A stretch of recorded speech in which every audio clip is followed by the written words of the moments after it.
Before the story begins, please like and share if you believe that kindness still has a place in this world, and subscribe to the channel to follow these slow-paced humane stories, where people are seen not through fear but through choice. If one day a stranger walks into your life, I brought no hope, I brought no promises. I only brought a bruise on my face and a small piece of paper. What will you do? In the late 19th century in Briar Hollow, Nebraska, Calvin Moore lived alone in an old log cabin surrounded by wind and dry grasslands. He was a widow. Not mournful, not despairing, just used to not having anyone call his name every morning. Calvin wasn't looking for love, nor did he dream of happiness after a long separation. What he was looking for was much simpler, a roof over his head to keep him warm at night. And so he waited for a horse-drawn carriage from the Western marriage service. That afternoon the wind blew across the valley. The familiar crunching sound of wheels echoed along the dirt road leading to Briar Hollow. The car stopped in front of the gate. Calvin stood waiting, hat in hand, not nervous, not expecting anything. The coachman got out first, then opened the door. A woman stepped out. Her name was Margaret Hale. She was thinner than Calvin had imagined. Her luggage consisted of only a small suitcase, so light that he felt uneasy lifting it. Margaret stood upright, but her shoulders were slightly slumped, the posture of someone accustomed to not being consulted. She raised her hand and lifted the thin veil covering her face. A bruise appeared on his cheek. The purple is still fresh. It hasn't faded yet. It can't be completely concealed no matter how hard you try. No one screamed, no one cried. There was only one moment of silence, so profound that the human heart was forced to question itself. Margaret handed Calvin a small piece of paper. Not a greeting, not an apology. It's a warning, Calvin read. He has the right to refuse. He has the right to cancel the agreement. He has the right to get his money back and pretend that no carriage ever stopped at his gate. The law allows it. Society will be understanding. No one will blame him.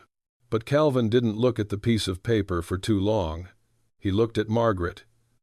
Don't look at the bruise. Don't question. Don't judge. Just look at the person standing before him with a past that no one here has the right to demand. In that moment, Calvin understood one thing. There are times in life when people shouldn't ask, "Is this safe for me?" Instead, the question should be, "If I turn my back, what kind of person will I become?" Calvin Moore said one thing. Not a marriage proposal, not a promise. It's just a simple sentence, clear enough not to inspire fear, yet firm enough not to make anyone bow their heads. And that very sentence quietly changed 2 lives. Calvin Moore said that very slowly. It wasn't because he needed time to think. Rather, he understood that for those who had lived long enough in fear, speaking too quickly could also become a form of threat. "You may come inside," he said. "There's nothing to decide today. Not a marriage proposal, not a new deal. Just a door opened without any conditions attached." Margaret Hale stood still for a few seconds, not because of the cold, but because of habit. The habit of waiting to see if there was a hidden request behind every statement. But nothing more. Calvin didn't move closer. He only took half a step back, enough so that the space between them didn't feel possessive. Finally, Margaret nodded very slightly. It was the nod of someone accepting safety, but not yet trust.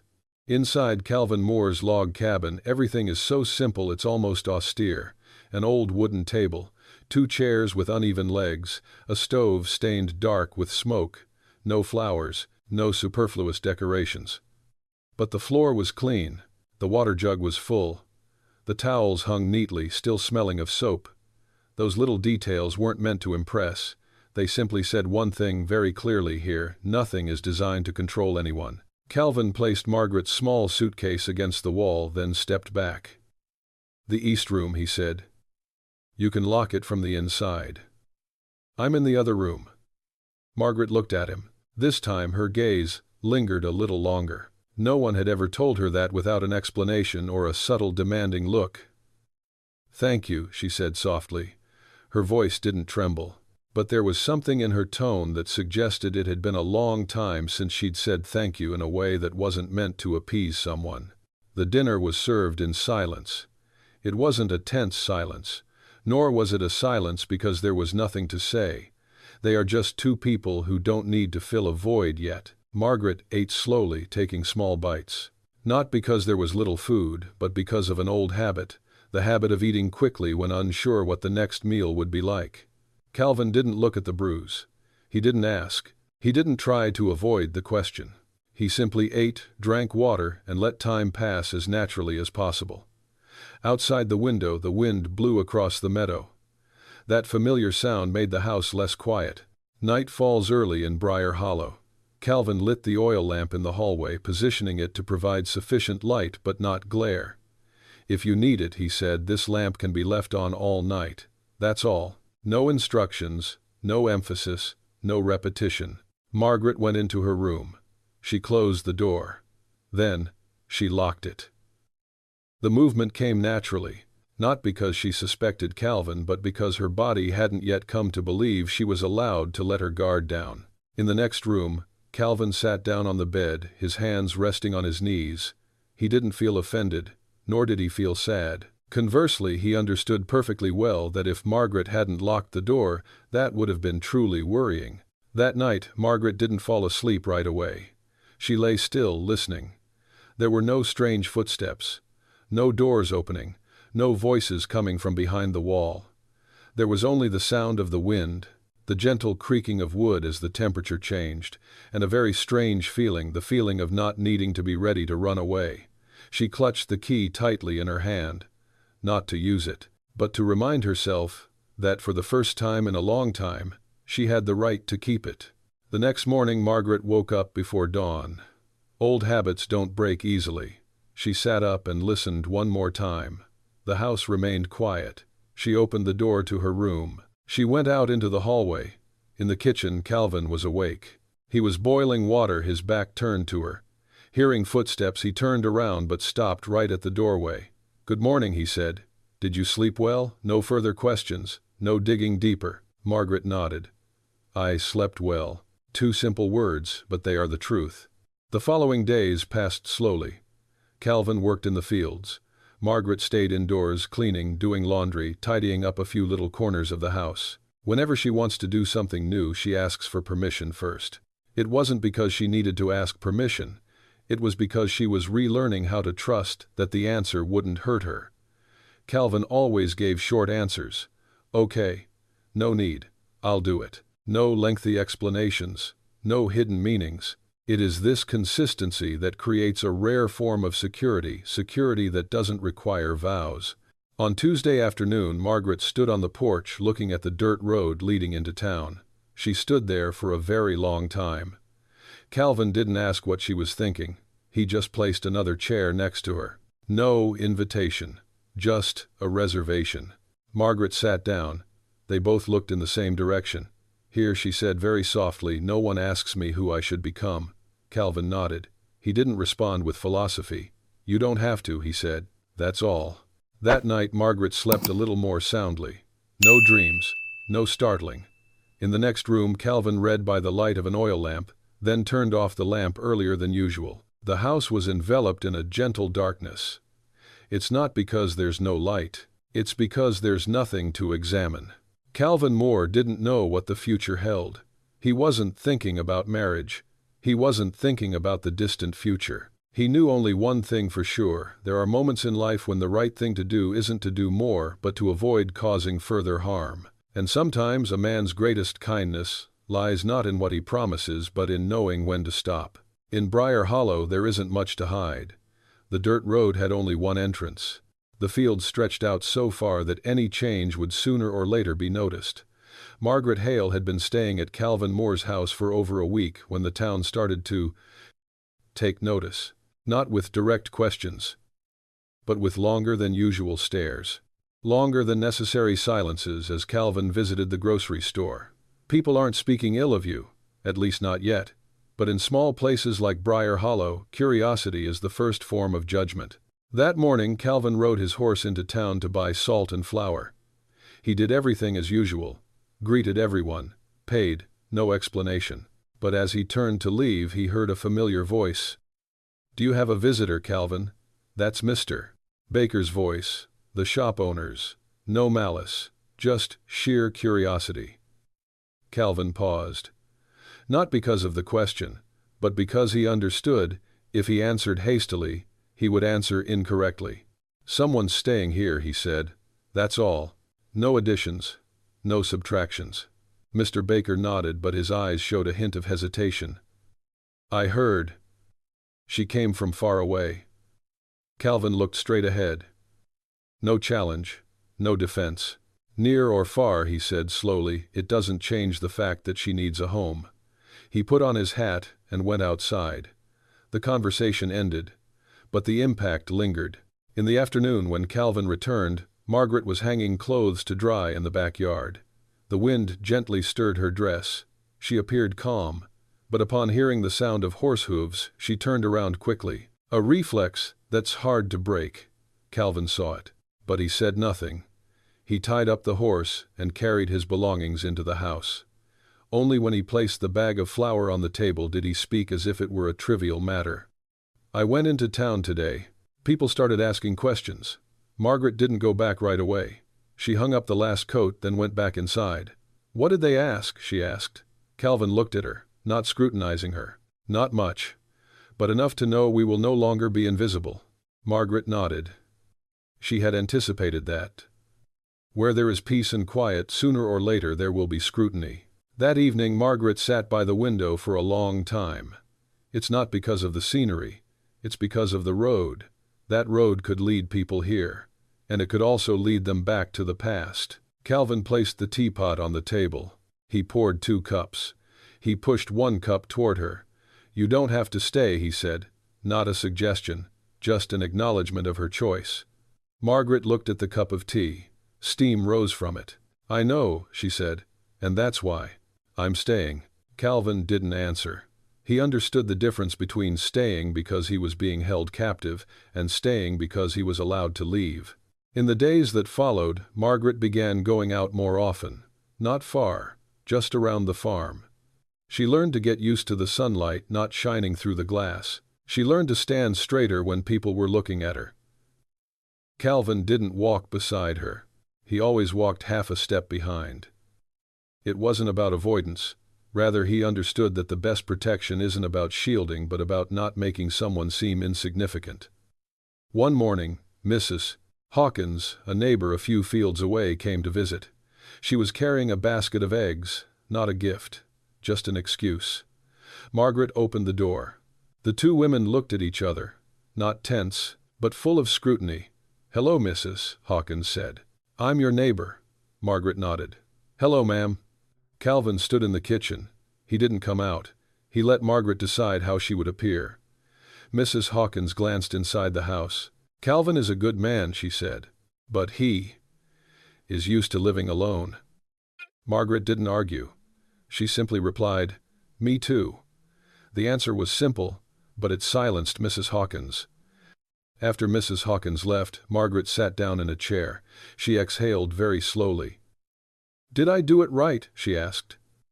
Calvin added more wood to the fireplace. You don't need to do it right, he said. You just need to do it properly. Margaret looked at him. This time her gaze didn't avoid his. That night Margaret didn't lock her bedroom door. It wasn't because she forgot. It was because she wanted to try. Let's see how much our bodies can trust. Calvin didn't know. And even if he did, he wouldn't have stepped over. Belief, if discovered too early, will immediately turn into a burden. The next morning Margaret woke up later than usual. Sunlight streamed into the room. She sat up, realizing she had slept soundly without dreaming.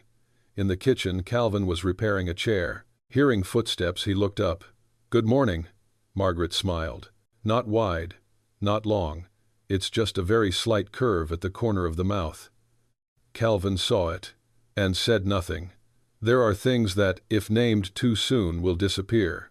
At midday, a stranger rode past the farm on horseback, slower than necessary. Margaret stood inside the house, her heart pounding. Calvin was standing on the porch. He didn't call her in. He didn't pull her out. He just stood there. The stranger looked for a moment, then continued on his way.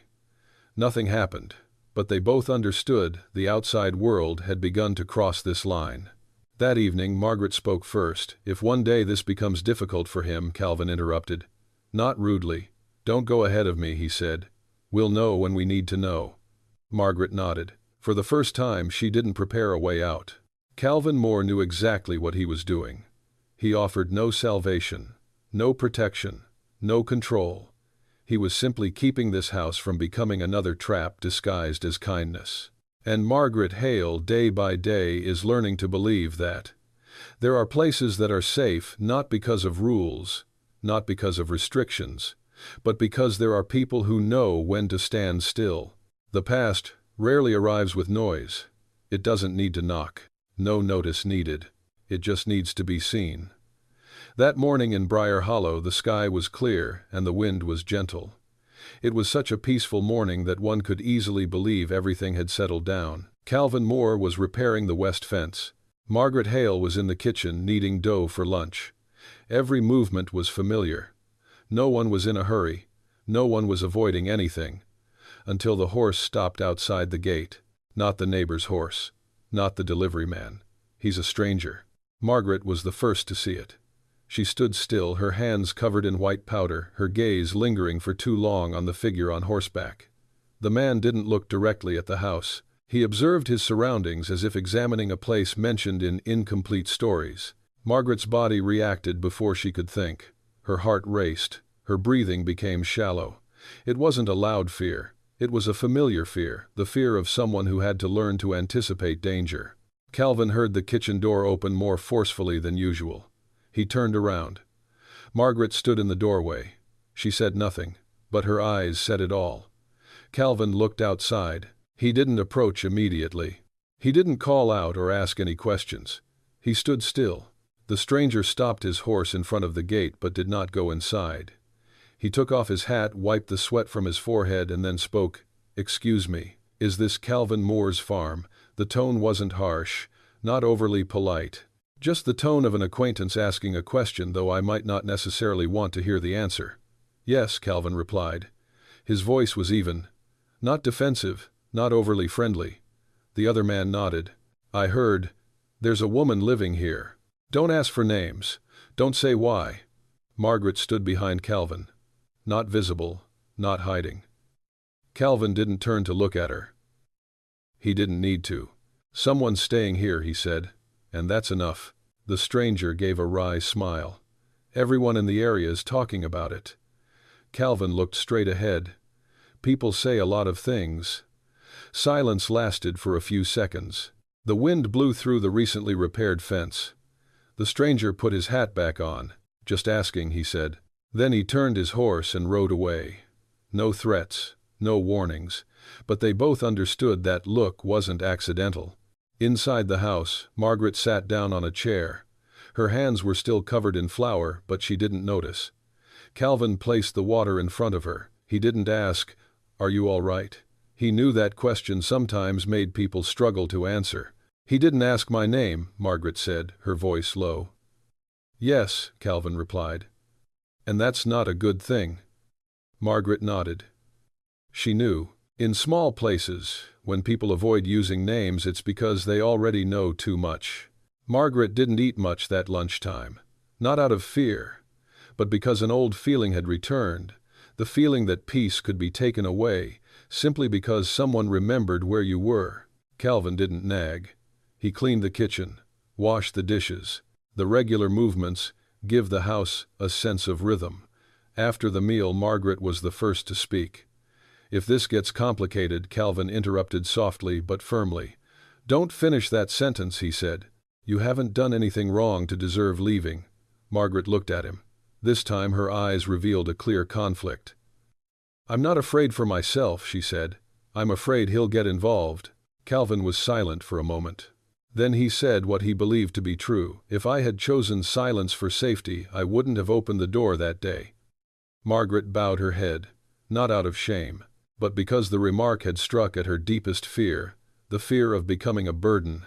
As evening approached, Mrs. Hawkins stopped by again. "This time I didn't bring any eggs. I just stood outside the gate. A stranger came to ask about something," she said. "Not from around here." Margaret stood behind the door. "Not eavesdropping. Just listening." Calvin nodded. "I know." Mrs. Hawkins hesitated. "Calvin, he's a good man." But people tend to speculate. Calvin looked at her, not harshly, but clearly. If people need a story, he said, then I'm not obligated to tell it. Mrs. Hawkins sighed. Just wanted to give you a heads up. Thank you, Calvin said. She left. That night Margaret locked the door to her room, not because I was afraid of Calvin, but because the outside world had changed. Calvin understood. He didn't ask. He sat on the porch, gazing out into the darkness, where the dirt road faded into the distance. He wasn't thinking about strangers. He was thinking about boundaries. There are boundaries that must be maintained not through threats, but through consistency. Late at night, Margaret knocked on Calvin's door, very softly. Calvin opened the door right away, not surprised, not annoyed. I'm sorry, she said. It's just, I couldn't sleep. Calvin took a step back, leaving a space between them that wouldn't be considered inviting. Would you like to sit on the porch for a while? He asked. Margaret nodded. The two of them sat next to each other with just enough space between them. The night sky was vast and calm, but it was no longer as carefree as before. I used to think, Margaret said slowly, that if I disappeared long enough, the past would forget me. Calvin listened. He didn't interrupt. But it doesn't forget, she continued. It just waits. Calvin nodded. That's how it used to be in the past. Margaret turned to him. You didn't ask me what happened. No, Calvin replied, because if she wants to tell, she will. And if not, I still need to know how to stand properly. Margaret took a deep breath. For the first time, she felt she didn't need to explain herself to be allowed to stay. The next morning, Calvin rode into town earlier than usual. Not for asking questions, not for confronting. He just wanted people to see that he wasn't hiding. At the shop, Mr. Baker looked at him for a longer time. I heard there were strangers, Mr. Baker said. Calvin nodded. Yes. Be careful, the other man advised. Calvin put on his hat. I'm still the same. No further words. When Calvin returned, Margaret was standing on the porch. She didn't ask. She just looked at him as if wanting to know where he was still standing. Calvin led the horse, looking at her. I'm here, he said. Not just to her. He said it to himself. Margaret nodded. No decisions were made that day. No new promises were made. But they both understood from now on this peace of mind would have to be chosen every day. And Calvin Moore was ready to make that choice, not for the sake of heroism, but because he knew he couldn't live any other way. The piece of paper arrived on a very ordinary morning. No threats, no red stamps, nothing that would immediately startle anyone. The mailman placed it along with the feed bill on the wooden steps in front of Calvin Moore's house, then left as usual. It is precisely this ordinariness that makes the piece of paper dangerous. Calvin picked up the letter after breakfast. He followed his usual routine, sorting the newspapers, checking the bills, and only then opening the last envelope. The paper is thick. The handwriting is neat. There is no rush. Western Marriage Arrangement Office. Calvin read slowly. Not because it was difficult to understand, but because he knew that once he finished reading he wouldn't have to pretend he didn't know. The woman accompanying him doesn't need a husband right now. What she needs is a safe haven. He has the right to terminate the agreement and get his money back. Not a single superfluous word. Not a single hint. It's just a legal way out. Calvin folded the piece of paper. He placed it on the table. He didn't put it away. He didn't crumple it.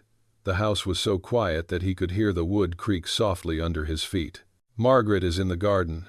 She trimmed the dry bushes, working slowly as if each movement needed permission. Calvin stood at the window looking out. He didn't call her in. He didn't want this piece of paper to become a summons. He understood very well someone who had been controlled would hear commands even in the gentlest words. Throughout the afternoon, Calvin didn't mention the letter. He repaired the stable roof. He watered the horses. He let the day go by with these familiar tasks. But the piece of paper on the table didn't disappear. It was there like a question left unspoken. Margaret was the first to discover it. As she went into the kitchen to get some water, her eyes stopped at the neatly folded piece of paper. It wasn't out of curiosity. It was because the survival instinct had become accustomed to recognizing things that could change one's life. She didn't open it. She didn't touch it. She only asked, very softly, "Is something wrong?" Calvin turned around. He didn't flinch. "There's a letter," he said. "I'll tell you about it.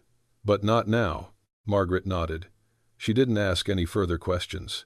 That silence wasn't due to fear. Rather, it was because she was reminding herself this time she wasn't being made to decide for herself.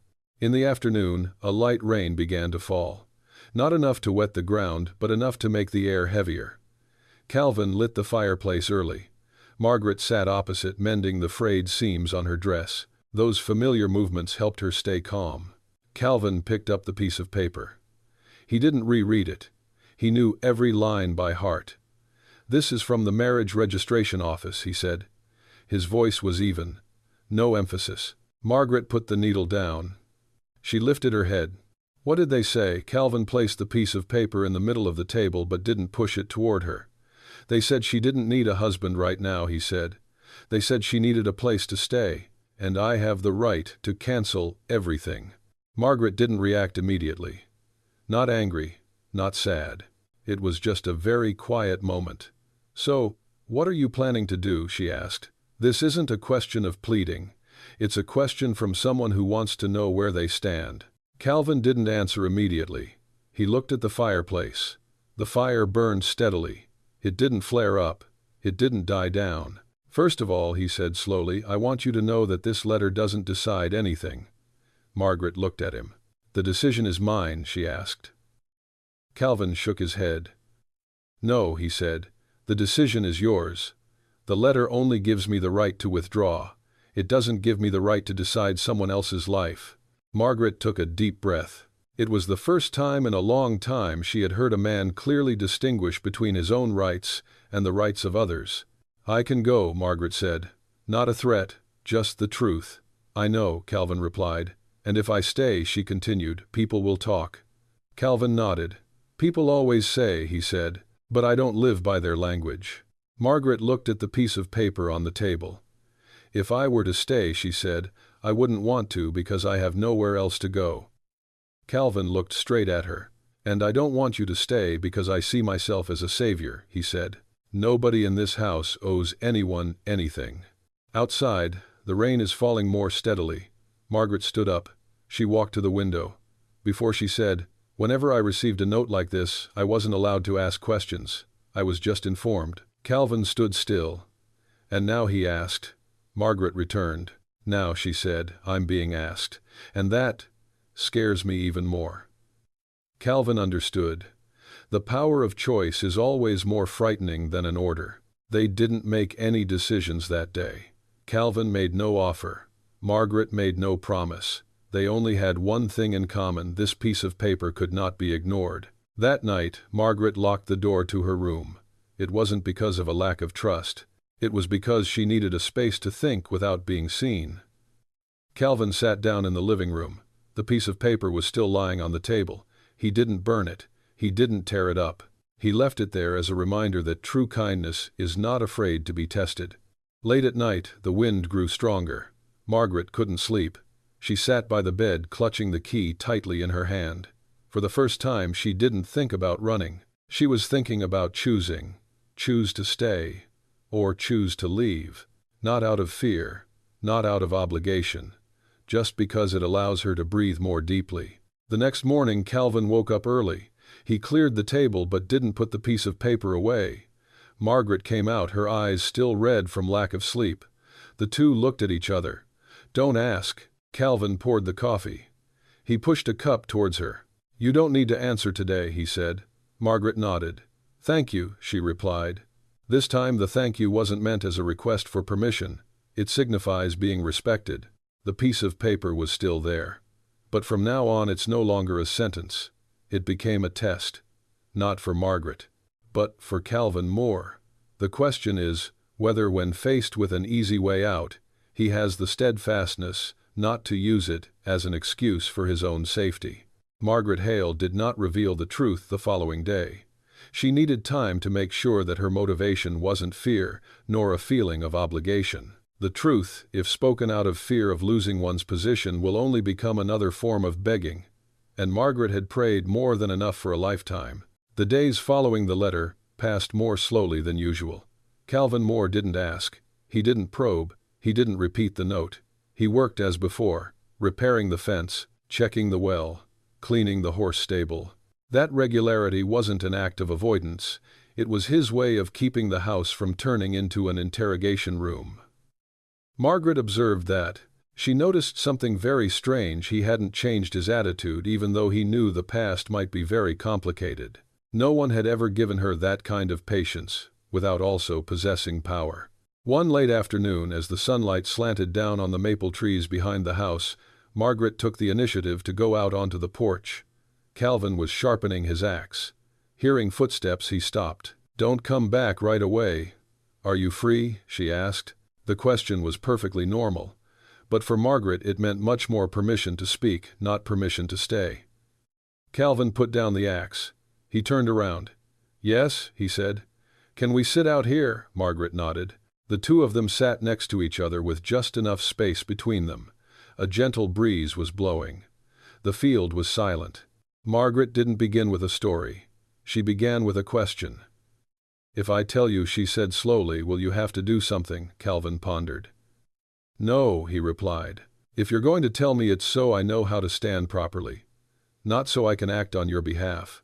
Margaret looked at him. This time her gaze wasn't scrutinizing. She nodded. "Then, I'll tell you." Margaret didn't tell the story in chronological order. She doesn't need it. She spoke of a relative without naming them. She only said that this person had made too many decisions for her. She spoke of locked doors, not for protection, but for control. She talked about the questions that weren't allowed to be asked, and the answers that had been prepared for her. Calvin didn't interrupt. He didn't nod repeatedly. He didn't sigh. He simply listened, as someone who understood that silence, when properly placed, is a form of respect. "He didn't beat me every day," Margaret said, "but I had to live as if every day were possible." The words fell into the void. Calvin didn't react immediately. He waited. Margaret continued. "I don't think of myself as a victim," she said. "I just know I've gotten used to not having a choice." She paused. She took a deep breath. "So, when he gave me that power," she said, "I didn't know what to do with it." Calvin nodded very slightly. "The power of choice," he said, "is always heavier than people realize." Margaret looked out at the field. "I used to think," she said, "if I stayed silent long enough, everything would be all right." Calvin looked in the direction she was looking. "But it didn't go through," he said. "It just stayed still." Margaret smiled very slightly. He sounded like he'd encountered something like this before. Calvin shook his head. "No," he said. "But I've lived long enough to know that what goes unsaid won't just disappear." The story didn't last long. Margaret didn't elaborate. It wasn't necessary. She didn't need Calvin to understand everything. She just needed to know when the truth was told, would this house change? Calvin stood up first. "Are you hungry?" he asked. "I think it's almost dinner time." Margaret paused for a moment. Not because of the simple question, but because he didn't turn the confession into a special moment. Life goes on, and that's what brings her relief. Dinner was like any other evening. No one brought up the conversation on the porch again. No one asked any further questions. Calvin washes the dishes. Margaret wipes the table. These small things prevent truth from becoming the center of the house. After the meal, Margaret was the first to speak. "I'm scared," she said. "Not of him, but of the fact that, if I tell everything, people will see me differently." Calvin put the towel down. "You'll be seen differently," he said truthfully. "But not by me," Margaret returned. "Don't you see I'm weaker?" she asked. Calvin pondered. "I see you. We're standing straighter now," he said. Margaret did not answer. She bowed her head. "It wasn't because I was sad. It was because those words touched me deeply." That night, Margaret left her bedroom door slightly ajar. Not a challenge, not a message. It's just a new reflex, a reflex in humans that no longer needs the thick barriers they once did. Calvin didn't notice, and even if he had, he wouldn't have walked past. Beliefs, if subjected to too much scrutiny, will close themselves off. The next morning, Margaret woke up with a strange feeling. Not light-hearted, not joyful. It's just more stable. She walked into the kitchen. Calvin is making coffee. Hearing her voice, he asked before pouring more, "Do you want to use it?" Margaret smiled. "Have. Just one word, but no more hesitation." In the following days, Margaret began doing things she had never dared to suggest before. She suggested planting more vegetables, renovating the east-facing room, replacing the curtains. Calvin listened. He asked questions when necessary. Then he worked alongside her. There is no his, there is no mine. It's just a shared task. One afternoon, Margaret stood at the gate, looking down the dirt road. She no longer looked as she used to, not defensively, but to determine her position. Calvin was standing behind them. "Do you regret saying that?" he asked. Margaret pondered. "No," she said. "I just wish I had spoken sooner, in a place like this." Calvin nodded. "Not every place deserves to hear this," he said. "The truth has been told. There was no climax, no dramatic changes. But since then the atmosphere in the house has changed. It is no longer a temporary shelter. It began to take shape as a place where one could live permanently." And Calvin Moore understood that when a person dares to speak the truth without being held back, it is not the end of the past but the beginning of freedom. Briar Hollow has never been a noisy place, but once the town started talking, the silence changed color. No one came knocking on Calvin Moore's door to question him. There were no accusations, no formal warnings, just kind reminders, advice for his own good. And that's what makes them dangerous. It all started at the church. On Sunday morning, Calvin arrived as usual. He sat in his usual seat, his hat neatly tucked under his feet. Margaret didn't come along, not because she was avoiding it, but because she wasn't ready to become the subject of collective scrutiny. After the service, as everyone dispersed, Pastor Hale, an elderly man with a deep, calm voice, approached Calvin. "Calvin," he said, "we heard a few things." Calvin nodded. "It would be strange if you didn't hear anything in Briar Hollow." The pastor gave a faint smile. "He's a good man," he said, "but people are wondering." "What are you worried about?" Calvin asked. "Regarding the current arrangement," the pastor replied, "it's unclear. It's easily misunderstood." Calvin looked straight ahead.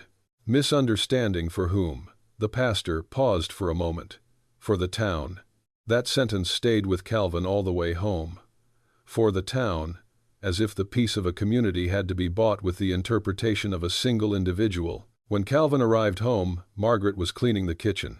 She looked at him and immediately realized something was wrong. "What did they say?" she asked. Calvin took off his hat. "They haven't said much yet," he replied, "but they're about to." Margaret didn't seem surprised. She had been used to that for a long time. In the following days, the intervention became more specific. Mrs. Hawkins stopped by again. She didn't bring any eggs. She didn't stand outside the gate. She walked straight into the yard. "Margaret," she said, her voice just loud enough to be called concerned, "have you thought about making things clearer?" Margaret looked up. "How obvious is that, ma'am?" she asked. "Mrs. Hawkins glanced at Calvin, then back at Margaret. "You know," she said, "here people are used to things being proper." Margaret nodded. "I know it too," she said. "It's just, I've left that place." Mrs. Hawkins pursed her lips. "We don't want her to be misunderstood." Margaret replied very calmly. "I also don't want to be misunderstood in a way that makes me lose my true self." Calvin stood still. He didn't intervene. It wasn't because he was neglecting her. Rather, he understood that this was a dialogue where Margaret needed to stand on her own 2 feet. That afternoon, Calvin received an invitation. Not an invitation, just a verbal message from Mr. Baker. "Someone wants to talk." Calvin understood. He left. The meeting took place in the back room of the grocery store. 3 men, all familiar faces. No one showed any hostility. "Calvin," someone said, "you know, we respect you." Calvin nodded. "And so do I. But the current situation," the other person said, "is unsettling." Calvin sat up straight. "What are you worried about?" he asked. "It's about the town's reputation," another person replied. "It's about how outsiders see it." Calvin smiled faintly. "People are always watching. We can't live just to avoid their gaze." One person sighed. "We just thought a marriage would solve everything."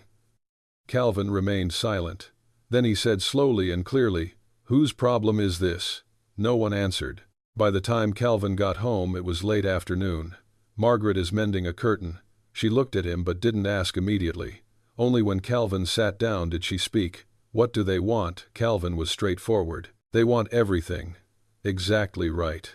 Margaret smiled softly. Whose standard? She asked. It's the norm in a place that fears what they can't control, Calvin replied. Margaret put the needle down. If I leave, she said, everything will be fine again. Calvin looked at her for a long time. Yes, he said, but that doesn't mean I'm suggesting it. Margaret bowed her head. Aren't you tired? She asked. Being watched, being reminded, being asked to do things. Calvin pondered. I'm tired, he said truthfully, but I'm even more tired of having to explain why I turned my back. That night, Margaret couldn't sleep, not out of fear, but because a bigger question is emerging. The next morning, she was the one who spoke first. If we get married, she said, things will be simpler. The remark fell in the middle of the kitchen. Not a marriage proposal, not a wish, it's just a social solution. Calvin looked at her. He didn't react immediately. He needed to make sure he heard exactly what was being said. Why do you want to get married? He asked. Margaret answered very quickly. For safety. Calvin nodded. Not because of me. Margaret remained silent. That silence was the answer. Calvin stood up. He went out onto the porch. The wind is blowing stronger. Margaret stood still in the kitchen, her hands gripping the edge of the table. Calvin returned after a while. Margaret, he said, I'm not going to get married just to put other people's minds at ease. Margaret looked up. So what do you choose? She asked. Calvin looked straight ahead. I chose not to make your safety a deal. Margaret felt a lump in her throat. Are you rejecting me? She asked. Calvin shook his head. I am rejecting fear, he said, and I will not let that fear take the form of marriage. Margaret turned away. She felt pain, really pain. It wasn't because she was abandoned. It was because, for the first time in her life, a man prioritized her choices over his own convenience. He hurt me, she whispered. Calvin nodded. I know, he said, and I'm sorry. But I didn't want to hurt you in any other way. They didn't say anything more that night. Dinner was served in heavy silence. No one left, no one gave in. Only the truth is laid bare without concealment. Out there, Briar Hollow remains unchanged. But in this house, a new boundary has just been drawn, the boundary between protection and appropriation. And Calvin Moore chose to take the harder side. After that night, Margaret Hale did not leave, but she didn't stay the same way either. The next morning she woke up very early. It wasn't because she couldn't sleep, it was because her body had become accustomed to waking up before it needed to react. She sat on the edge of the bed, her hands resting on her knees, and for the first time in years she didn't ask herself, where should I go next? That question no longer comes up immediately. Calvin Moore went out early. Margaret knew that because the back door was slightly ajar and the coffee pot hadn't been put on the stove yet. The house was quiet in a strange way. Not tense, not heavy. It's just a void waiting to be filled with choice. Margaret put on her coat and stepped out onto the porch. Dew still clung to the grass. The air was cool. She looked at the dirt road leading out of Briar Hollow. That path used to be a way out. Now it's just a possibility. And that possibility no longer frightened her. When Calvin returned, Margaret was sweeping the yard. Not because she needed to, because she wanted to. Calvin was leading his horse when he saw her, and then he stopped. Not out of suspicion, but because he noticed her posture had changed. Not closed off, not intrusive, just stand still. She woke up early today, he said. Margaret nodded. I want to think it through, she replied. Calvin didn't ask any further questions. He knew that important decisions didn't need to be pushed by others. Throughout the morning they went about their own business. Don't avoid it. Don't try to reconcile. Calvin repaired the barn roof. Margaret rearranged the food storage. The distance between them doesn't mean distance. It's simply the necessary space for each person to stand on their own 2 feet. By lunchtime, Margaret was the first to call. Would you like to eat? She asked. Calvin looked at his sundial. Yes, 2 words. There was no lingering tension. A simple lunch, bread, hot soup. Margaret ate slowly. Calvin noticed but didn't ask. After the meal, Margaret put down her spoon. "Calvin," she said, "don't address him as sir as before, not because of intimacy, but because she's speaking from a more equal position." Calvin looked up. "I've thought a lot," she said, "about getting married." Calvin didn't answer. He waited. Before Margaret continued, "I thought marriage was a refuge, a shield, something that would stop people from questioning it." She stopped. "But if I'm getting married just to avoid being asked anymore, then I'm still living in fear." Calvin nodded.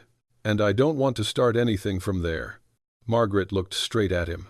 "But I also don't want to stay here just because I have nowhere else to go." Calvin understood. He placed his hand on the table. He didn't approach. "So what do you want?" he asked. Margaret was silent for a long time. This time the silence wasn't due to a lack of courage. It was because the final answer was no longer a reflex. "I want to stay," she said slowly. "Not because of safety, not because of pressure, but because I want to live here." Calvin looked at her. No joy, no doubt. "And if one day," Margaret continued, "I want to leave, I want to know if I can say it without hurting him." Calvin replied immediately, "She can. Unconditioned." In the afternoon, Margaret decided to go into town, not because she needed to buy anything, but because she wanted to be seen in her own pose. Calvin didn't stop them. He didn't go with them. "I'll just ask one question. Are you all right?" Margaret nodded. "Have." She mounted her horse and rode away alone. In Briar Hollow, people looked at her. But this time Margaret did not bow her head. She walked into Mr. Baker's shop, greeted him, bought a few small things. Mr. Baker looked at her, hesitating. "Do you live with Calvin?" he asked. Margaret nodded. "Yes." "Are they relatives?" he asked further. Margaret looked straight ahead. "As fellow residents." No further explanation needed. No one objected, but the look in their eyes had changed. It wasn't because they understood. It was because they realized she was no longer trying to justify herself. On the way home, Margaret felt tired. It wasn't physical exhaustion. It was the exhaustion of someone experiencing life for the first time without withdrawing into themselves. But amidst the fatigue there was something new, a straight back. When she got home, Calvin was chopping wood. He looked up. "How is it?" he asked. Margaret smiled. "It wasn't easy," she said, "but I don't regret it." Calvin nodded. "Things worth doing are rarely easy." That night, Margaret didn't lock her bedroom door, not because she forgot, but because she no longer needed to remind herself that she was allowed to be here. Calvin didn't step over. It wasn't out of fear. It was because he understood that belief doesn't need to be tested. Late at night, Margaret sat down to write. Not a letter, just a few lines for myself. She writes about the feeling of being chosen, about the difference between staying out of fear and staying out of desire. She wrote, "If I am here today, it is because I want to start tomorrow from the same place." The next morning, Margaret woke up with Calvin. They drank coffee on the porch. No one talked about marriage. No one mentioned the town. Calvin watched Margaret looking out at the field.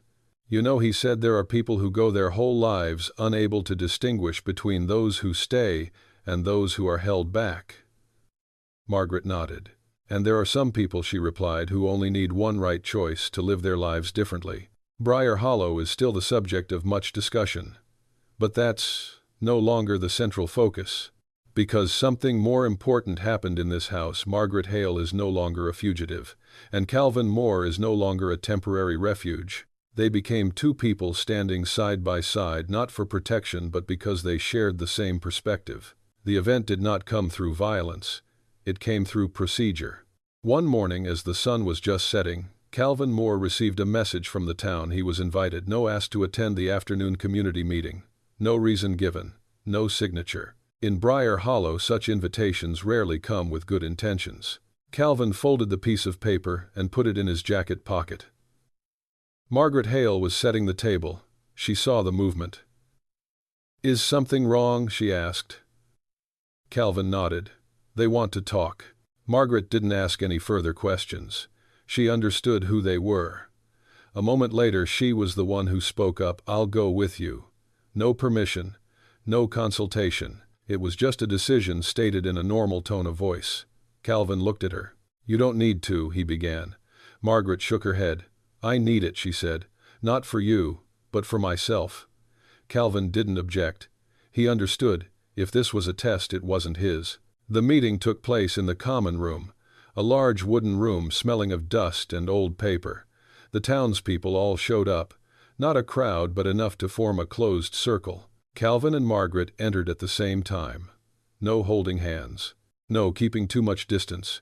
Just walk side by side. All eyes immediately turned towards them. Not hostile, but cold and intense. Pastor Hale stood up first. "Thank you for coming," he said. "We just wanted to clarify a few things." Calvin sat down. Margaret sat next to him. "Do not bow your head." An older man spoke first. "At Briar Hollow," he said, "we're used to clear arrangements." Margaret looked at him. She didn't interrupt. The fact that a woman is living with a man without being in a formal relationship is concerning. Calvin opened his mouth. But Margaret placed her hand lightly on the edge of the table, not touching him. Just a small gesture. "She will speak." Calvin remained silent. Margaret stood up. "Don't rush. Don't be nervous." "Excuse me," she said, "I will answer." The room fell silent, not because of agreement, but because of surprise. "My name is Margaret Hale," she said. "I live on Calvin Moore's farm." She paused for a moment. "I wasn't held captive there. I wasn't being hidden. And I wasn't living there because I had no other choice. Some people changed their sitting position." Margaret continued, "I'm there because I chose to be there. No emphasis, no raising of the voice. It's just a blunt statement." A woman spoke from the back of the room. "But don't you think about your reputation?" Margaret turned toward the person. "I thought about it a lot," she said. "And I decided that my reputation shouldn't be built on my fear." A low murmur arose. Pastor Hale cleared his throat. "We're only concerned about her safety." Margaret nodded. "I understand," she said, "but safety shouldn't be decided for you." She looked around the room. "Safety is being able to stand here and say this without being asked to prove my worth." No one immediately objected. Another person spoke up. "So, what are you planning to do? Have you thought about marriage?" The question landed very heavily on my mind. Margaret didn't answer immediately. She looked at Calvin, not to ask for permission, but to confirm something she already knew. Calvin looked back. His gaze was calm. Margaret turned around to face forward. "I have thought about it," she said. "But I'm not going to get married just to put someone else's mind at ease." Some people frowned. "If I were to marry," Margaret continued, "it would be because I wanted to build a life with that person, not to silence the whispers." The room was silent for a long time.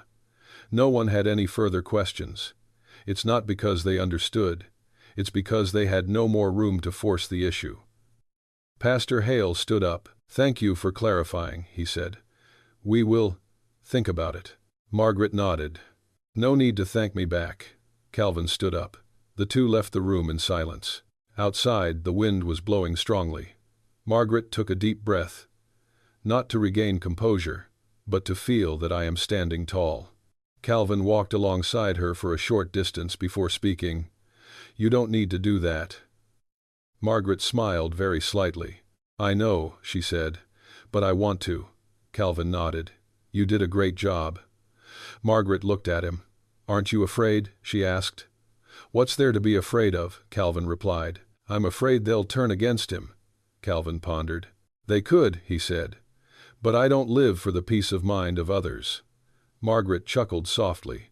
For the first time, the laughter was not suppressed. Back at the farm, everything was still the same.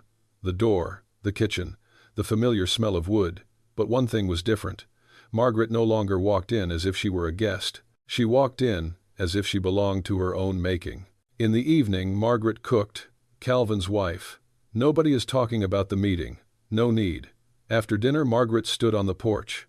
"Thank you," she said. Calvin looked at her. "For what reason?" he asked. "Because you didn't speak up for me," Margaret replied. Calvin nodded. "That's the minimum." That night, Margaret slept very soundly. No dreams. Calvin sat reading a book by the oil lamp. He thought of the meeting room, the stairs, the questions, And then he thought about something more important. Margaret hadn't needed his protection, but he was there in the right place. That's the difference between defending and seizing power. The next morning, the news spread throughout Briar Hollow. Some people disagreed. Some people breathed a sigh of relief. But no one can now say that Margaret Hale was a woman without a voice. And Calvin Moore is no longer seen as someone hiding something. They didn't win, but they stood firm. Margaret stood by the fence, watching the sun rise. Calvin was standing a few steps away. Perhaps Margaret said things will be more difficult from now on. Calvin nodded. Perhaps, he replied, but that doesn't mean it's wrong. Margaret smiled. No more hesitation, no more defense. It's simply the smile of someone who has stepped into the spotlight without needing anyone to push them from behind. After the meeting in town, Briar Hollow didn't change immediately. Small places rarely change instantly. They need time to learn to accept a new order without shouting. But in Calvin Moore's log cabin, a different kind of peace had taken shape. It's not the peace of avoidance. It's the peace of having things said. The following days passed steadily. Calvin woke up early. Margaret woke up at the same time. They didn't need to agree. Their rhythms naturally found each other, as if the house had been accustomed to having the two of them in it for a very long time. Margaret began managing the farm's accounts. Not because Calvin asked her to, but because she wanted to know what she was sharing the responsibility with. Calvin let her do it. No over-explaining, no controlling. He understood that, when a person is given responsibility without supervision, it is a rare form of trust. One afternoon, Margaret put down her notebook. If we change the market schedule, she said, we could save one trip each week. Calvin pondered. Okay, he replied. I'll give it a try. No questions asked. No proof required. Margaret looked up, a hint of surprise in her eyes. Don't you need to know the reason, she asked? Calvin smiled very slightly. I need to know what you've been thinking, he said. That's enough. Margaret bowed her head. Not out of humility, but because the statement placed her in a position she had never been in before. In the afternoon, someone from the town stopped by. Not here to inquire, just to buy eggs. Margaret came out next. The other person looked at her, feeling awkward. I heard you spoke very frankly the other day, he said. Margaret nodded. I'm just saying what's true for me, she replied. The other person was silent for a moment. That's probably difficult, he said. Margaret smiled. It's difficult, she said, but it's not as tiring as the silence. The other man nodded, took the eggs and left. Not any friendlier, but not any more distant either. That's all Margaret needed. That evening, Calvin repaired the east porch steps. Margaret gave the nails. Nobody said much. When it got completely dark, the two of them sat down to rest. Have you ever thought, Margaret asked, how would you live without me here? Calvin pondered. Yes, he said. I will live as before. Margaret nodded. And what if I were there? She continued. Calvin looked out at the field. It's different, he replied. But not because of necessity. It's because of choice. Margaret did not answer. But deep down, something had found its place. That night, Margaret had a dream. It's not a nightmare, nor is it a memory. She dreamed that she was standing in front of a wide field without any fences. No one chased after her. No one called her name. She woke up with a strange feeling, the feeling that she didn't need to run. In the days that followed, Calvin and Margaret began sharing little stories. It's not about a painful past. It's about things that are very real. Calvin recounted the harshest winter he had ever experienced. Margaret spoke of a riverside town where she had once stayed for a very short time. No one asked too many in-depth questions. No one tried to understand everything completely. They understand that understanding enough to respect is already a great deal. One afternoon, Margaret brought out a cup of hot tea to the porch. Calvin sat down to read. She set the cup down, then sat down opposite him. Calvin, she said, I want to ask you something. Calvin closed the book. Go ahead and ask. Margaret took a deep breath. What are your hopes for the future? Don't say we. Don't make assumptions. Calvin thought for a long time. I want this house, he said, to continue to be a place where no one has to shrink to live in it. Margaret nodded. And do you see me in that desire? She asked. Calvin looked at her. Don't shy away from it. I see, he said. If you want to stay there, Margaret smiled. It wasn't a happy smile. It was a smile of clarity. That evening, Margaret was the one who lit the oil lamp. She placed another chair near the fireplace. He said nothing. Calvin sat down. The distance between them no longer served as a precaution, but it didn't cross the line either. It's a disciplined closeness. A few days later, a letter arrived from afar. It wasn't from a marriage service. It was from an old acquaintance of Margaret's. A short letter. Just a greeting. Margaret finished reading and closed the book. She didn't hide it. She gave it to Calvin. He didn't read. He just asked, "Do you want to answer?" Margaret pondered. "Not yet," she said. Calvin nodded. "Then, let's leave it for later. No curiosity, no anxiety." Margaret realized that true belief doesn't require complete information. One foggy morning, Calvin and Margaret went to the fields early. They stood side by side watching the sun gradually rise. Perhaps Margaret said, "We will have to face even more scrutiny." Calvin nodded. "Maybe. Are you ready?" she asked. Calvin answered without hesitation, "I was ready from the day I no longer wanted to live an easy life by turning my back." Margaret took a deep breath. "So do I," she said. "No promises were made. There are no wedding plans, no agreement on the future. But between them one thing had become clear. The question is no longer how to stay safe. Instead, the question is, how do we want to live? And that's a question that only arises when people are no longer controlled by fear. That evening, Margaret wrote a few more lines in her notebook. She wrote, "I'm no longer looking for shelter. I'm learning how to build a home day by day with people who know how to stand beside me without blocking the light." Calvin was reading a book on the other side of the room. He didn't know what she wrote, and that didn't bother him. Briar Hollow continued to whisper. But those whispers no longer reached the heart of the house, because there the two people began to talk about the future without avoiding the present. The loss came without warning, not from the people, not from the town, and it comes from the earth. That night it rained heavily. Rain isn't uncommon in Briar Hollow, but it's the kind of prolonged rain that softens the ground, causing what seemed solid to begin shifting. Calvin Moore woke up in the middle of the night to a strange sound, the low, heavy sound of wood hitting stone. He put on his coat and opened the back door. A flash of lightning illuminated a corner of the collapsed stable. Not entirely, but enough to cause damage. The rain stopped the next morning. Margaret Hale stepped out onto the porch and saw Calvin standing silently in front of the fallen logs. She didn't ask any questions. She went straight to him. "Did you lose a lot?" she asked. Calvin looked at the barn, then replied, "Enough to make it impossible to ignore." Margaret nodded. "Don't sigh. Don't panic. It's just a very realistic perspective. The horse stables are the most important part of the farm. It's not about its monetary value. It's about keeping the rhythm of life alive. If it's not repaired in time, the coming winter will be much harsher." Calvin understood that. So did Margaret. She looked around, calculating in her head. "We need wood," she said, "and we need people." Calvin nodded. "And money," he added. They both fell silent. It's not because of fear. It's because they are facing their first common choice. At lunchtime, Calvin brought his ledgers to the table. Margaret sat opposite. "Nobody says mine or yours. They look at the numbers. If we fix it right away," Margaret said, "we'll have to sell 2 horses. Calvin frowned. "We're going to lose traction. "But if we don't fix it," Margaret replied, "we'll lose the whole flock." Calvin exhaled. He has made decisions like this on his own before, but this time it's different. "What do you think?" he asked. Margaret looked up.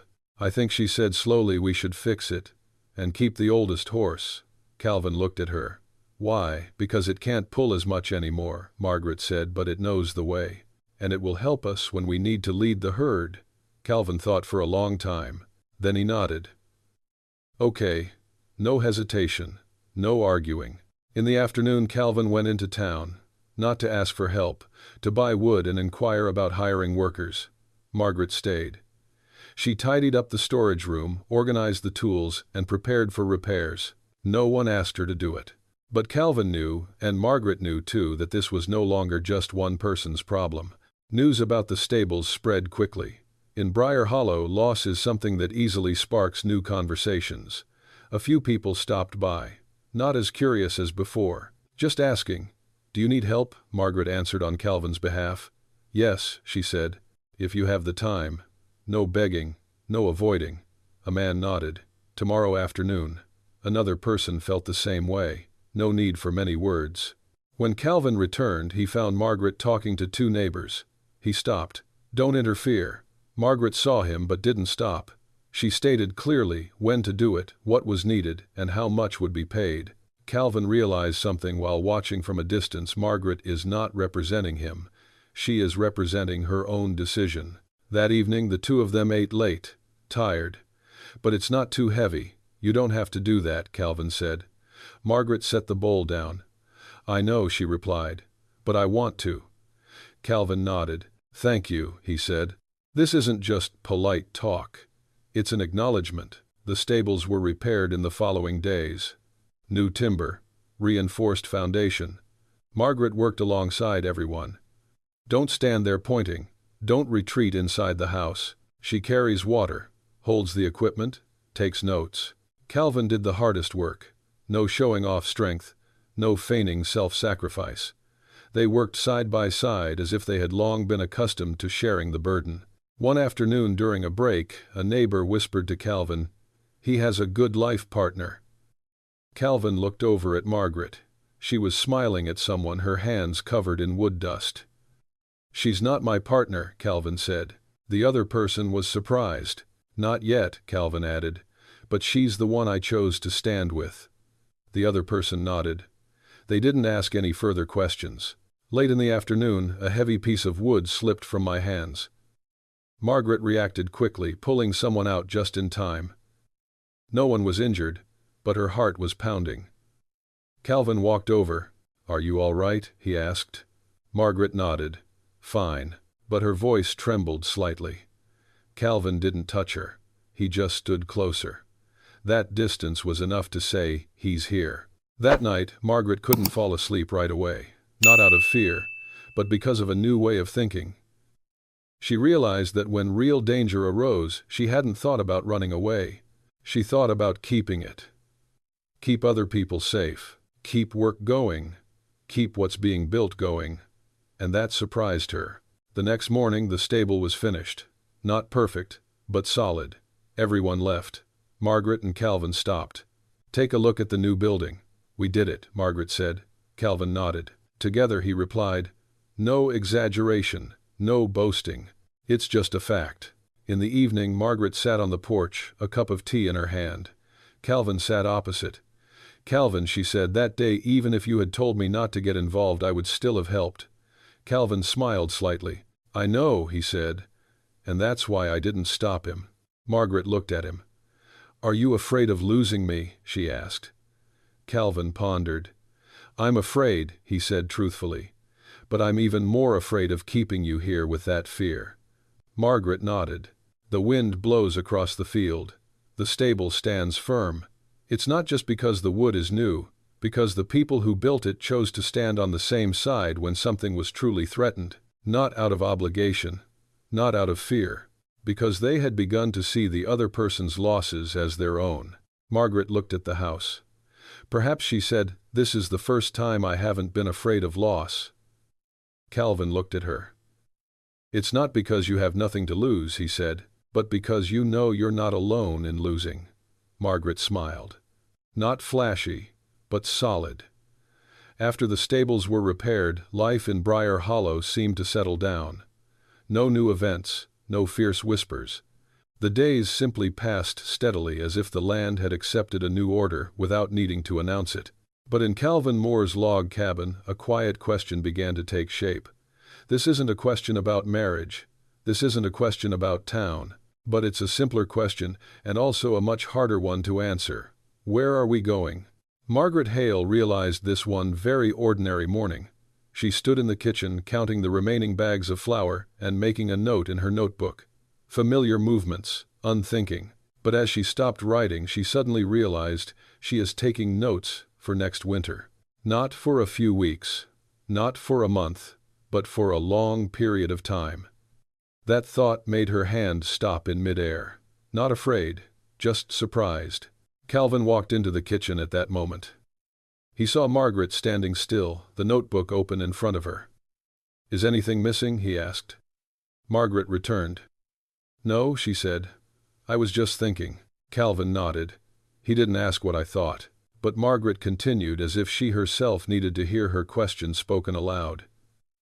"Do you realize," she said, "that we are doing things that are no longer temporary?" Calvin looked at the notebook. Then he looked at her. "Yes," he said, "and I was wondering if you'd be okay with that." Margaret remained silent. That question wasn't meant to hold anyone back. It opened up a clear way out. In the afternoon, Margaret went to the fields alone. Not to escape, but to listen to myself more clearly. The fields were greener than usual after the rain. A gentle breeze was blowing. She walked slowly, as if she had no need to rush. She thought about the places she had lived. Temporary rooms, flimsy dining tables, and then she thought about that wooden kitchen where no one ever asked her when she was leaving. That thought made her heart sink in a very strange way. That evening, Margaret took the initiative to start a fire. Calvin sat down to read. The firelight reflected off the old wooden walls. "Calvin," Margaret said, "I want to ask you something." Calvin put the book down. "Go ahead and ask." Margaret took a deep breath. "Do you think my being here has become a given?" Calvin thought for a long time. "No," he said, "and I don't want it to become that way." Margaret looked at him. "Why, because when something becomes obvious," Calvin replied, "people stop appreciating it. And I don't want you here out of habit." Margaret nodded. She felt lighter. "So what are your thoughts," she continued, "when you plan for the coming months?" Calvin didn't answer immediately. He looked at the fire. "I think," he said slowly, "that if I'm going to make a plan, I need to know if you want to be in there." Margaret smiled very slightly. "He always asks me that," she said. "Because I don't want her to look back one day and realize she's been dragged along," Calvin replied. That night, Margaret didn't fall asleep right away. She lay still, listening to the wind. She thought about the question she had been avoiding. If staying here is no longer temporary, then what commitment am I making? Not with Calvin, but with myself. I am committed to continuing to live by choice, not by reflex. The next morning, Margaret woke up early. She went out onto the porch and saw Calvin chopping wood. "Calvin," she called. He turned around.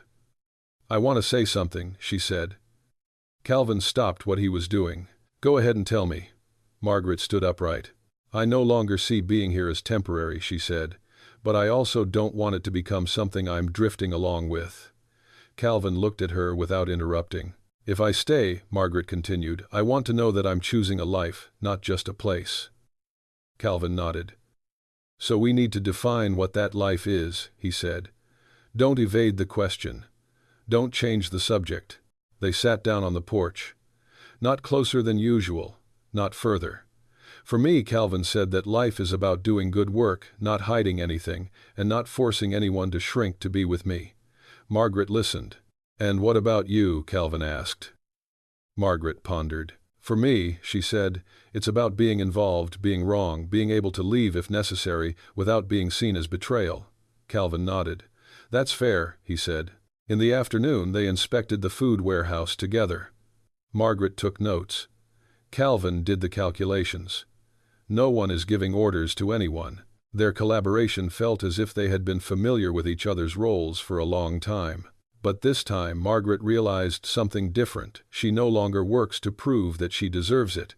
She works because this is the path in life she has chosen. A man from the town stopped by. Not here to ask questions. Just to deliver the news. Winter might arrive early this year. Calvin said thank you. When that person left, Margaret looked at Calvin. "It's an early winter," she said. Calvin nodded. "We will prepare." "Margaret didn't ask you or me." She said we. That evening, Margaret opened her personal notebook. She wrote, "Staying long-term isn't a promise. It's the repetition of a daily choice, one that no one is forcing you to make." She closed the notebook. No signature. Not required. Calvin sat opposite, adjusting the handle of the oil lamp. He looked up. "Do you regret it?" he asked. "What do you regret?" Margaret replied. "Because you didn't make things simpler with an easy answer." Margaret pondered. "No," she said. "Simplicity isn't always right." Calvin smiled. Outside, the wind changed direction. The field is peaceful. In that house, the two people no longer asked each other why they stayed. They began to ask how to continue choosing each other without losing themselves. And that's a question that only arises when the bond is deep enough that it doesn't need to be named. Calvin Moore's offer didn't come at a formal moment. There was no spectacular sunset.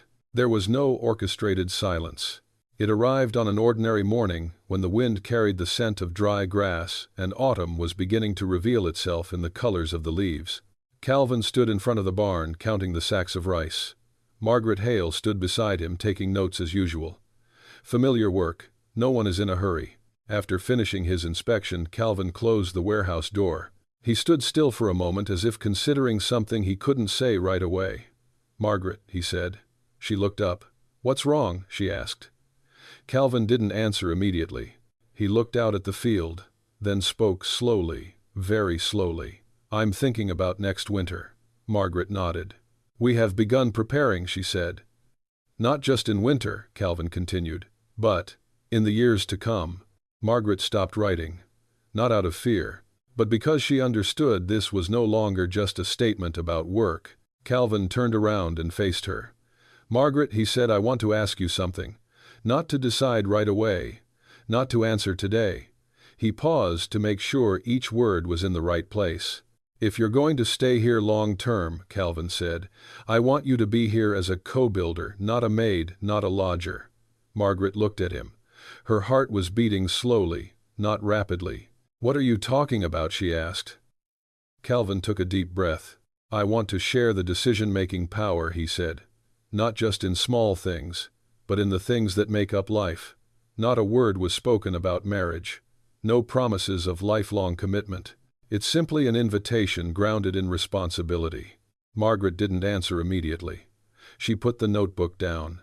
Her hands were clasped together. "You know," she said slowly, "that if I agree, it means I will be becoming involved with this place in a much deeper way." Calvin nodded. "And I only asked," he said, "because I'm willing to take some of the responsibility." Margaret looked at him for a long time. No probing, no suspicion. She was simply listening to her own feelings. "Calvin," she said, "I've been to places where people have invited me to stay, but only if I've reassured them." Calvin didn't object. "I don't want to repeat that," Margaret continued. "I don't want an invitation to turn into an obligation." Calvin nodded again. "Therefore," he said, "I'm not setting conditions, and I'm not expecting an immediate answer." That afternoon they ate lunch as usual. No one repeated the offer, but the atmosphere had changed. "It's not a big deal. It's just something that was put on the table without being forced to be resolved." Margaret sensed it very clearly, and that's why she knew she couldn't ignore it. In the afternoon, Margaret went to the fields alone. She went very far fairer than before. Not to leave, but to see if distance still made her want to run away. The wind is blowing stronger. The field is wide. She stood in that space, and for the first time she didn't feel small. She thought about Calvin's invitation, not through emotion, but through clear thinking. Staying long-term is no longer about finding shelter. It's about choosing to stick with whatever might happen. By the time Margaret returned, it was late afternoon. "Calvin is fixing the door." Hearing footsteps, he looked up. Margaret didn't say anything right away. She placed her hand on the door frame and took a deep breath. "Calvin," she said, "I want to answer." Calvin stopped what he was doing. "You don't need to," he began. "I want to," Margaret said, her voice clear. "I agree to stay," she said, "but not because of your invitation." Calvin remained silent. "That's because," Margaret continued, "I had already begun to see this place as a part of my life, even before you asked." Calvin looked at her. "Don't get overly excited. Don't show off your victory. Just a very slow nod." But Margaret added, "I need one thing." Calvin waited. "If one day," she said, "I feel like I'm here out of habit, I need to speak up without letting everything fall apart." Calvin replied immediately, "She will get it." Without hesitation. They stood there for a while. No one touched anyone. No need. The commitment once formed requires no contact for confirmation. That evening, Margaret opened her personal notebook. She wrote, "This time I wasn't invited to cover up anyone's fear. I was invited to share the responsibility." And I chose not because it was necessary but because I was willing. She closed the notebook, put it in the drawer. Calvin was sitting across the room sharpening a small knife. He didn't look over, but he knew that from today onwards every decision, big or small, would be considered in consultation with someone else. And he found that to be true. Before going to bed, Margaret stood on the porch. Calvin stepped out from behind. "Thank you," he said. Margaret returned. "Why?" she asked. "Because I didn't choose the easy way out," Calvin replied. Margaret smiled. He too. That night the house was very quiet. It's not that I'm at peace because there are no more questions, but that's because the important questions have been asked in the right places. And for the first time, the bond between Calvin Moore and Margaret Hale was no longer something in its formative stages. It has become a conscious choice, repeated in silence, every day. The upheaval in Briar Hollow did not begin with gunfire or rage. It started with a rumor. A rumor spread slowly but persistently, like wind rustling through old trees. It is said that the district authorities are reviewing land use rights in areas far from the city center. No one knows the details. But in places like Briar Hollow, just the word "under investigation" is enough to cause anxiety. Calvin Moore heard the news from an acquaintance in town. The person spoke very softly, as if afraid that their words might cause something to fall apart. "They might remeasure," he said. "They might need to verify who is living where and in what capacity." Calvin nodded. "Don't react strongly. Don't ask any further questions." But he understood this was no longer a matter of whispering. When Calvin arrived home, Margaret Hale was drying corn. She saw his face and knew immediately what was about to be said was no small matter. "What did they say?" she asked. Calvin was straightforward. "Someone might come," he said, "to ask about the land and about us." Margaret put the corn down. Not afraid, but not indifferent either.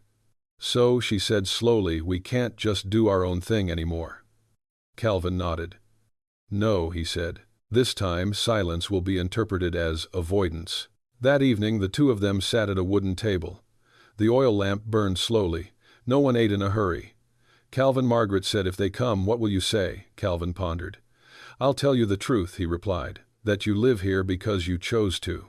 Margaret looked at him. "And what if they ask me what I am to him?" she asked. Calvin didn't answer immediately, not out of hesitation, but because he wanted to make sure every word was placed correctly. "I will say," he said slowly, "that you are the one who helped me build this place. Don't say wife, don't say maid." Margaret nodded slightly. "That's enough," she said. A few days later, two men arrived from the district. They weren't wearing uniforms. They didn't seem rigid. But the way they stood, the way they looked around, showed that they were used to having things explained to them by others. Calvin came out next. Margaret stood beside him. Not behind, not in front, just next to it. "We've come to verify some information," one person said. Calvin nodded. "You ask." They asked about the property boundaries, about the newly renovated stables, about who was living in the house. Calvin answered clearly, "No additions. No subtractions." When it came to the last question, the other person looked at Margaret. "Who are you?" he asked. Margaret took a deep breath. "Don't look at Calvin." She took half a step forward. "I am Margaret Hale," she said. "I live here because I chose to live here." The other person was slightly surprised. "What is your relationship with the landowner?" he asked further. Margaret didn't shy away. "I managed and built this place with Calvin Moore," she said. "Not under a lease, not in the sense of temporary residence. There are no challenges in pronunciation, only clarity." The other person took notes. "Do you have any identification?" he asked. Margaret shook her head. "No," she said, "but I am here, working here, and I am responsible here." Calvin spoke up at that time. "And I can confirm that," he said. "No one was held back. No one was hidden." The other two looked at each other. No arguing, no agreeing immediately, just adding some notes. When they left, there were no promises. There is only one neutral statement: "We will get back to you." Margaret stood still until they were completely out of sight. Then she exhaled. "Do you think I've talked too much?" she asked. Calvin shook his head. "No," he said. "You've said enough." Margaret smiled very slightly. The news spread even faster than before. It's no longer just a whisper. People started asking questions directly. But this time the tone was different, not scrutinizing, rather curiosity mixed with respect. A townsman told Margaret she stood very steady that day. Margaret replied, "I was just standing in the right place." That evening Calvin and Margaret sat on the porch. The wind was blowing strongly. "Do you regret it?" Margaret asked. "For not choosing the easier way to name everything quickly," Calvin pondered. "No," he said. "The easy way often comes at a long-term cost." Margaret nodded. "And aren't you afraid this will force us to go further than we think?" she asked. Calvin looked at her. "I'm not afraid to go far," he said. "I'm only afraid of going the wrong way." Margaret smiled. That night Margaret wrote, "She doesn't write about fear. She doesn't write about the town." She wrote, "There are times when silence is a sign of respect, but there are also times when silence allows others to define things for you. Today I have chosen not to be silent." The next morning Calvin brought out 2 cups of coffee. He placed a cup in front of Margaret. He said nothing. Margaret looked at him, then said, "No matter how this turns out, I have no regrets." Calvin nodded. "Me too." Several weeks passed. No official announcement, no further intervention. But one thing is clear: Briar Hollow looked at Calvin Moore and Margaret Hale in a different light. It wasn't because they explained themselves well. It was because they stood together without asking permission. One late afternoon Margaret stood looking out at the field. "Calvin," she said, "if things settle down, do you think we need to speak to anyone else?" Calvin pondered. "No," he replied. "Those who needed to understand have already understood by seeing." Margaret smiled. The sky over Briar Hollow turned dark. The wooden house still stands there, not as a shelter, but as a fulcrum built on choices repeated each day. Calvin and Margaret did not hold hands. No need. They stood side by side, knowing that sometimes there's no need to say what we are. Just live your lives in such a way that no one can say you don't have a right to be here. That winter arrived later than expected. It's not a mild winter, but the kind of winter that arrives when everything is ready. Briar Hollow is shrouded in pale gray, the fields at rest, the earth dry and hardened beneath a thin layer of mist. In their log cabin on the hillside, Calvin Moore and Margaret Hale lived very peaceful days.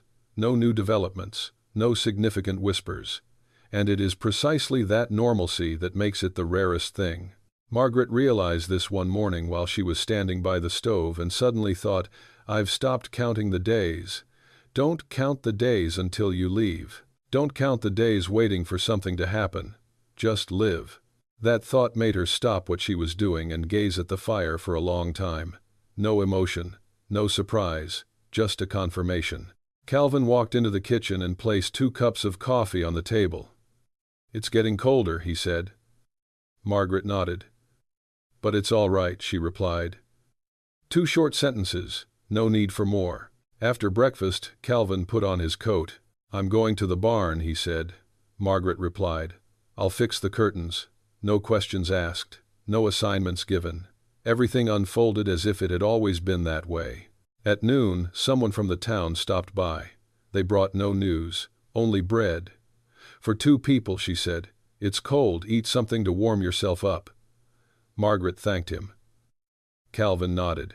The man paused for a moment, then said, "People are used to it." Margaret smiled, familiar with what she asked. "I'm used to the 2 of you being here," she replied. No further words. Margaret watched as the person left. Perhaps she said this is how things will end. Calvin looked at her. "Or that's how things started," he replied. That afternoon, it snowed lightly.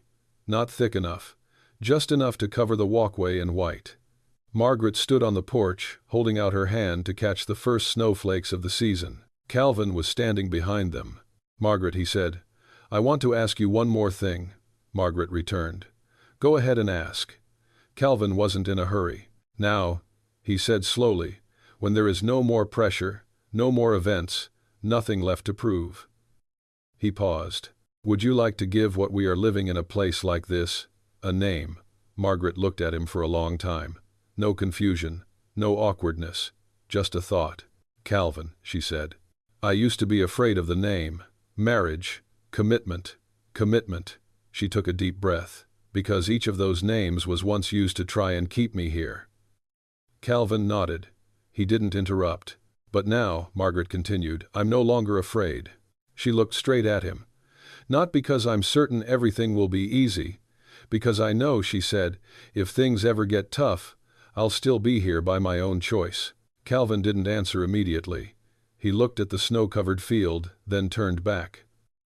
So he said, would you like to help me name it? Margaret smiled. Yes, she replied. But our way. They didn't have a big wedding. Don't invite too many people. Don't make a fuss in town. It was just a quiet afternoon when the snow had melted just enough to reveal the dirt road. Pastor Hale arrived. The two neighbors were close friends. No elaborate wedding dress, no flashy rings. Margaret wore the simple dress she usually wore. Calvin wore his old hat. The oath was spoken very briefly. I don't promise forever. I only promise not to let fear be the reason for making decisions that change each other's minds. After the ceremony, they returned home. Margaret hung her coat on the hook. Calvin lit the fire. Dinner was like any other evening. But when Margaret finished clearing the table, she paused and looked at Calvin. Thank you, she said. Why? Calvin asked. Because you waited, Margaret replied. And because you let me walk here on my own. Calvin nodded. Thank you, he said, for choosing me. That night Margaret didn't lock her bedroom door. Calvin didn't come in until she called him. Not because of principles, but because respect has become a habit. Intimacy comes very slowly. No rush. No demands. It's simply that two people have learned long enough not to hurt each other, even in love. In the years that followed, Briar Hollow gradually changed. The road was repaired. The maple trees grew. The wooden house still stands there, not new, but solid. Margaret planted flowers on the porch. Calvin repaired the fence. Children's laughter echoed on summer afternoons. Calvin sat in his old chair watching everything unfold. Margaret draped the blanket over his shoulders. The wind has changed, she said. Calvin held her hand. Yes, he replied, but it's not cold. One evening, as the lights from the house shone out into the yard, Calvin spoke very softly. That day, when she stepped down from the carriage, Margaret smiled. I remember, she said. I didn't know what I was starting, Calvin said. Margaret rested her head on his shoulder. Nobody knows, she replied, but he chose the right way to start. Calvin whispered, as if talking to himself. Now no one is alone anymore. Margaret did not answer. She doesn't need it, because that statement is no longer a promise. It has become a way of life. The story of Calvin Moore and Margaret Hale is not a fairy tale. It doesn't say that love can erase the past. It simply says something much simpler and far more difficult. True love begins when people are no longer controlled by fear. Calvin didn't save Margaret. He respected her. Margaret didn't cling to Calvin. She chose him. And that's why when they stay together, it's freedom, not dependence. If this story resonates with you a little, please like. If you think someone needs to hear it, please share. And if you love slow, deep, and very human stories like this, please subscribe so you don't miss the next journeys. None of us need to be alone anymore.